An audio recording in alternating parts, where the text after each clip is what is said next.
Hello everyone, it's Linnea the Elf, and I'm here with your bedtime story tonight. We are going to read The Trouble with Dogs by Bob Graham. Yay, I love this. Do you? It's funny. A patch of spring sunshine is a pleasant place to read. Why does Dave keep looking at me like that? Asked Kate's dad. Because you're in his chair, Daddy, just where it's warm, said Kate.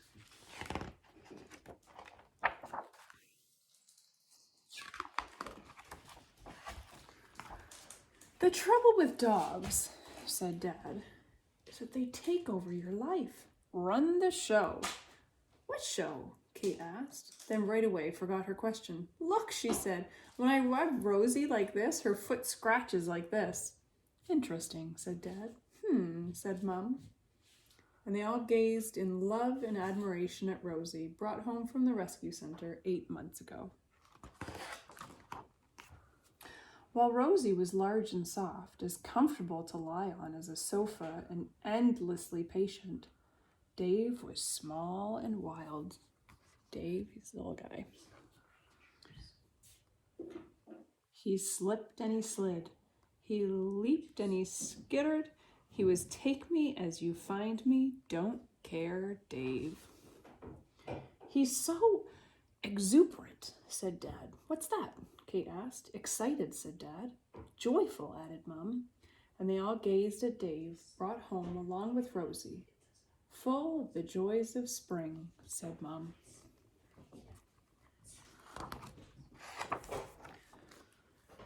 Spring turned into summer, and Dave was still, Dave. In the park, he cut a picnic party clean in two and ran right down the middle of the flower beds, just to show it could be done. Dave needs a firmer hand, said Mum. Someone to tell him no. They all looked at Dad. No, Dave, he said.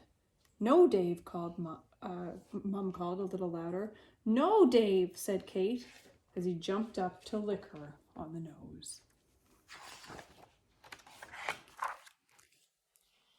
Summer drew to a close, but there was still no change in Dave. He often tied Kate in knots, left small puddles on the kitchen floor, and tore holes in the tights of her school friends. Then one day he jumped uninvited onto a guest's lap and ate a cupcake right off her plate. We need help, said Dad.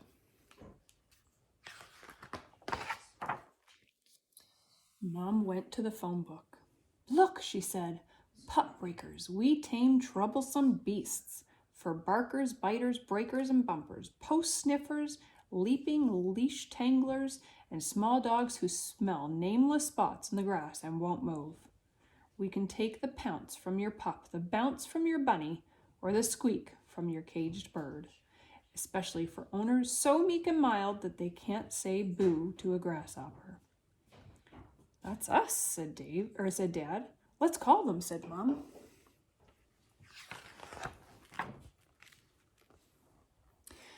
The next day, there stood the brigadier at 9 a.m. sharp. What seems to be the problem, he asked. They all looked at Dave, who had a fresh garden flower hanging from his mouth. That dog needs lessons, said the brigadier. Right now, lesson 1 is just one word. A bird twittered nervously. One simple little word. No. It knocked the breath out of all of them. Dave dropped the flower, wet and glistening, to the path. Head up, chin in, chest out, back straight, barked the brigadier. Lesson 2. Here. Who, me? Asked Mom. No, madam, the pup, replied the brigadier. Oh, you mean Dave, said Mom. David, here. Lesson 3, the brigadier went on. The slip chain. Threaded just so and placed carefully around the neck, it will enable you, with a short, sharp jerk, to control your animal. Ready, David? Doesn't look really ready. Dave did heel work, leash work, and sit work. He trotted, he stayed, and then he came. But no one had the heart for a short, sharp jerk on that chain.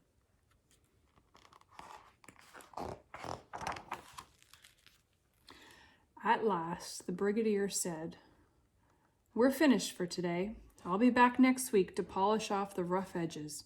He clicked the gate shut like a trap as Rosie attended to some tiny creatures deep in the crease on the inside of her leg. "What rough edges?" asked Kate. "Dave has nothing but soft and squishy bits." Dad didn't say a word, nor did Mum.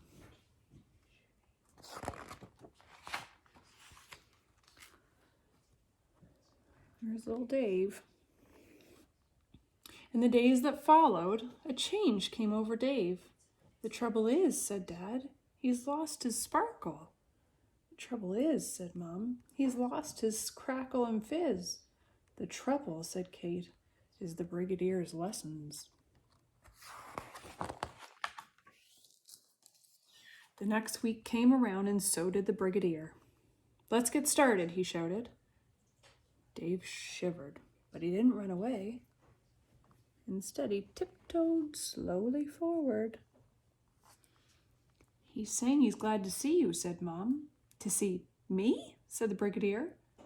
And then something extraordinary happened. The man from Pup Breakers smiled.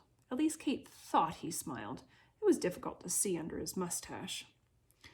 "I think we should have some tea," said Mum. "And I think we should tell him," Kate said quietly. "Tell me what?" asked the brigadier. Kate blinked, then said, "That Dave doesn't need lessons anymore." "And why is that, young Kate?" "Because," Kate whispered, "because I think shouting hurts Dave's feelings, and we should always be polite to our dogs." There was a silence. Then, all at once, Dave slipped past Mum. He slid, and he skittered, and he leaped.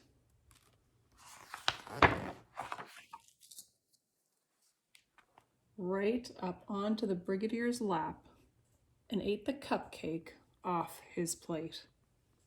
Then another extraordinary thing happened. "Perhaps you're right, Kate," said the brigadier. "Perhaps we shouldn't shout at our dogs." He patted Dave's head. "You're a cute little fella," he whispered. "Share the crumbs with Rosie." And then he left.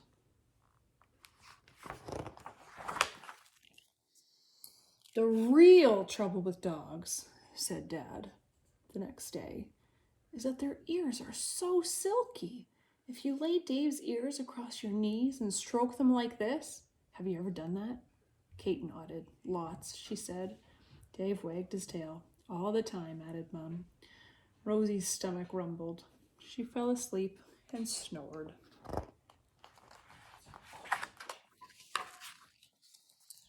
By the following spring, Kate had grown a little more. "Just move the chairs, Daddy," she said. "Brilliant idea, Kate," said Dad. "Now the sun warms them both."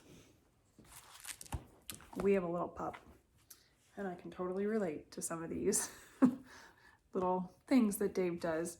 Anyways, I hope you guys have a great night. Good night.